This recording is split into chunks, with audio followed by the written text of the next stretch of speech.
Hello, everyone, and thanks for listening to the Quality Hub Chatting with ISO Experts. I'm your host, Xavier Francis, and I'm here with our guest, Brian Smith, Director of Consulting Services here at Core Business Solutions. So glad you could be with us again, Brian. Glad to be here. That's great to hear. Today's show is entitled, You're Doing It All Wrong, where we discuss common mistakes that are made when managing a quality management system. But first off, while Brian's been here before, let's learn a little bit more about him. Brian, could you tell us a little bit about yourself? So like I said, I'm the Director of Consulting Services here at Core. I've been with Core going on 6 years. Had a 25-year law enforcement career, and the large majority of that was in prison industries. Oh, wow. And So you got to have them do all the license plates? No, yeah, we made furniture actually. Oh, you made furniture. Yeah, that's my background. We had to be ISO certified in our factories to deal with the military and some of the government agencies, and it got us out of a lot of government inspections, that certificate. And most of our listeners can appreciate that. Yeah. It keeps customers happy to have that cert. So that's where I got my start in ISO back around 2000, and I've implemented some of the new versions of the standard, the 9001 standard, and some of the others. That's great. Well, we're certainly glad you're here, and you've got a wealth of knowledge and experience, so that's always good to hear and see. I know you'll bring that to us today. So let's set the scene. A company is ISO certified, and they have been for a little while now, but they feel like they aren't seeing the results they hoped for, and they're making mistakes with their quality management system. One of the first mistakes you can make is leadership not owning that quality management system. How can a company combat that lack of leadership and commitment in the company's quality management system? Well, there's two ways to look at it.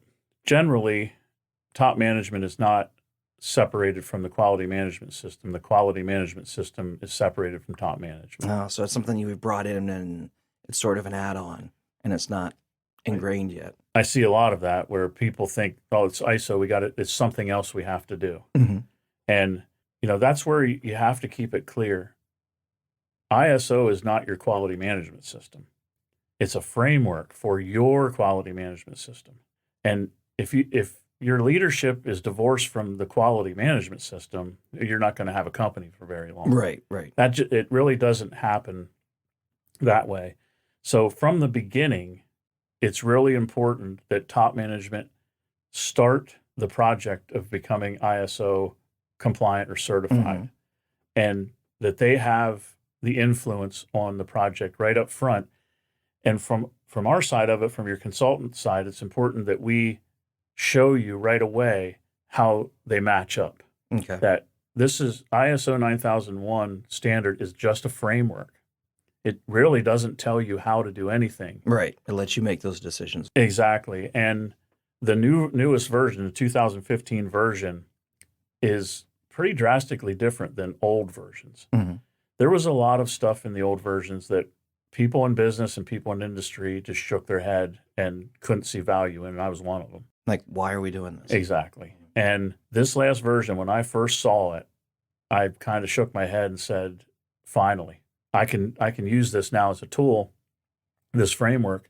And I've come to the conclusion that if you're missing part of the 9001 standard, you're probably losing money. Mm-hmm. That makes sense. So basically, the leadership needs to incorporate it into what it's already doing. We're already doing some of this stuff. Let's get credit for it. Add a few things to make it compliant. Exactly, and that's one of the keys to starting a project is identifying what processes or procedures or functions you have in place already that meet the standard. Right. There's no sense changing it unless you want to. Right. Well, yeah, it meets the standard, but we kind of like to go about it differently. It's not really effective. So if you're meeting the standard, you may not call it the same thing the standard does, but it's important to link that up. Right. So you're not reinventing the wheel and it doesn't become something else. I think next week we're going to be talking with Suzanne Strausser about how to kind of incorporate it into what you're already doing. Maybe just have to add minutes, or have a few action items that come out of it to have it meet the requirement of the standard, but you're already doing what you're doing. So that's one way to keep leadership in charge and really taking ownership of the quality management system. Next is overcomplicating the quality management system. How do you keep from overcomplicating yours? Yeah, the key that I've found is, fundamentally, ISO 9001 is identifying your business risks, measuring them, and then using that measurement data to drive your actions to mitigate risk or leverage opportunity. I usually start with top management on that Mm-hmm. and ask them, what are you measuring now?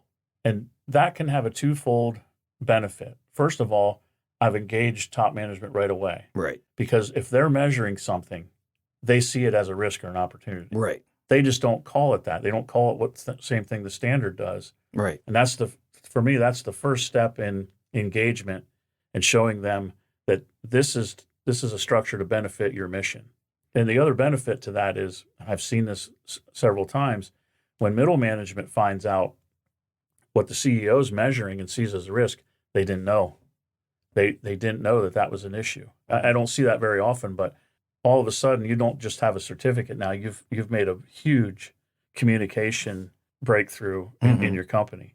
You're talking to people about these things. Exactly. Where before you weren't. Yeah. We talk about engaging top management, finding out what they're worried about, the issues they're worried about, and what they're measuring, the data they're collecting. To me, is the first step to bringing that in. So basically, you're talking about monitor it, analyze it, and take action. That's how you keep it simple. Those three things. Yep. And that's like 90% of the standard in Sure. most cases. Sure. Identify it. Mm-hmm. These are inherent issues that are never going to go away. We may be able to accept that risk. Mm-hmm. There are business risks, dozens of them, that we accept on a daily basis. Mm-hmm. It's the ones that are close. Like, do we put the resources on this? Is the outcome, the benefit, going to be worth it? Or do we just accept this risk? Right. Well, the gray area is why you want to collect the data. Right. Because the data will tell you whether or not to take action. Right. And I tell this to all my clients. Deciding not to take an action is an action. Yeah. And document it.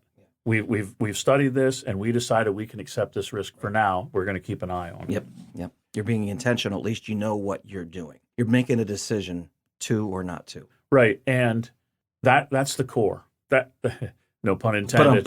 Yeah. Continuous improvement, customer satisfaction. And all the other requirements of the standard, of the 9001 standard, support that. Yeah. That makes total sense. Makes total sense. So you mentioned it a little bit, but one of the other issues can be employee engagement. Sometimes keeping them engaged is a struggle. You said it really does have to come from top down, but what are some other ways to keep them involved? That can be a challenge. We've talked about engaging middle management Mm-hmm. with top management's mission, Mm-hmm. and coming to a common approach to risks and mitigation and realizing opportunities. Mm-hmm. So we got to take it further than that. That's a big step. If top management and middle management's on the same page, going the same way, and that sounds like it would be easy, but it often isn't. Yeah. Yeah. Now, we do get to a spot, and most businesses that are successful, these risks aren't going to be prominent, and the solutions or the mitigation actions aren't going to be obvious. Mm. And so usually those ideas come from the people on the floor pushing the buttons, turning the screws. So you got to get them engaged. You have to. Now, how do you do that? Obviously communication. Mhm. That's the most, overused term we have. But finding a way to engage. Mm-hmm.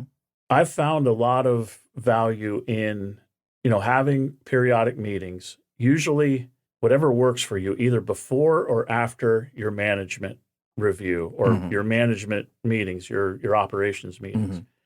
to not only just feed them the data, like this is what we're measuring, and this is because, when you're doing audits, you run into people on the floor, and you ask them, what's the objective target? Mm-hmm. And I've heard this answer so many times. I don't know, but I know we made it. Right. We're doing it. I don't know what it is, but Well, yeah, because if they didn't make it, they know exactly what the number was. yeah. Right. Yeah. And that's okay. What I found value in was asking them their feedback on the metrics. Mm-hmm. I had this happen. I said earlier, I was in prison industries, and I had a pretty large work cell, about 70 inmates working in that work cell. And I had a meeting with them about some of the data results for the quarter. Mm-hmm. And, inmates usually aren't shy. And a couple of them stepped up and said, "You're measuring the wrong thing. That means nothing to us." Swallowed my pride a little bit and started measuring what they told me to.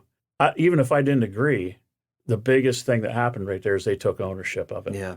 Yeah. Now they drew the line in the sand and said, "We're going to make this metric." You gave them a little bit of ownership and then accountability. Exactly. Accountability follows that. Yep. That kind of engagement, it's a culture, Mm-hmm. and it takes a little bit of work. And not every employee is gonna want to play, but it's a really good way to recognize young talent Mm-hmm. where people do want to engage, and not say what's in it for me. Right. They just want to engage and improve. And you really do have to communicate. It's a two-way communication with the people that are actually providing the service and manufacturing, turning the wrenches. That totally makes sense. That totally makes sense. All right. So lastly, continuous improvement. What steps can we take and what does a standard require to help keep your quality management system continually improving? Well, it is a lot of what we talked about earlier, and getting for real. I've asked that when I start a project with a customer, a lot of times I'll ask them, "What do you want to improve?" Mm-hmm. And I've literally heard some clients say, "Nothing. I've been doing this for 30 years. I just need the certificate." And that happens, Yeah. right? Yeah. We're good, and that goes back to our first point. We kind of jokingly called this, "You're doing everything wrong." No one's doing everything wrong. Right. There's these little trips that can hold you up. But it is about, utilize the standard. Mm-hmm. Take it for what it's worth. It's not a pain to do calibration. It's not, it's work to keep a document control system functional, but the benefits are going to be improvement. Right. Once you knock something down, once you eliminate root cause, and we don't have to deal with that anymore, you're going to see your numbers and your profitability, your margins creeping up. But I really think the biggest key is what we just talked about is a culture, organization wide. We always talk about being top driven. Mm-hmm. It has to be top driven quietly, and then you flip it and let it be bottom driven. Mm-hmm. This is what we need. Here at Core, Scott defines our risks Mm-hmm. with input and defines them. We decided to talk about that this morning. Yeah. About sustainability. That has to be communicated to people on the floor. They may have chosen to work on a machine for 30 years, but everybody inherently wants to do the best job that they can. It's their time. So, hey, let me be productive with my time. I want to do a good job. Yeah, you know how many times I've heard, "Well, no one asked." Mm-hmm. And it gets frustrating, but what we can do is ask. Yeah. Yeah. So basically it's getting top management leadership, communicate it to the general workers and let them run with it. Yeah, it's a leadership management paradigm, I guess. Leadership is high up on the scaffolding pointing. Mm-hmm. Middle management is down in the jungle pointing, but it's the people with the machetes Mm-hmm. that are going to get us to our goal. Right. They have a lot of insight that we don't tap. Yeah. And that communicating and engaging them will help you tap that. Well, that is really helpful. Do you have any, again, with all your experience, and you did share one, but do you have any other experience or stories about someone that was struggling with their quality management system, but they really turned it around and to be the asset it should be? I've been involved in several projects, small and large companies, where just the structure, when they got over that ISO stuff, oh, we got to do that for ISO. And sometimes there is no ISO stuff. This is your quality management system. Mm-hmm. We're just using ISO to structure it. Right. And when that realization is made, that's when I really do see a lot of progress. That's great to hear. That's great to hear. So use it. Don't just follow it. Right. That's awesome. Well, thanks again, Brian. It's been really great listening to you talk about how to really get your QMS running. Consider it as a framework. We really do thank you for being here. Glad to be here. They're not going to see the head nod. No, yeah. Thumbs up. Thumbs up. There you go. Emoji. We want to thank everyone who's listened to today's podcast, and we hope that it's been helpful and you have some takeaways for your business. If you haven't already, please subscribe to this podcast on your favorite podcast app so you won't miss one episode of The Quality Hub. Thanks for tuning in and have a great day.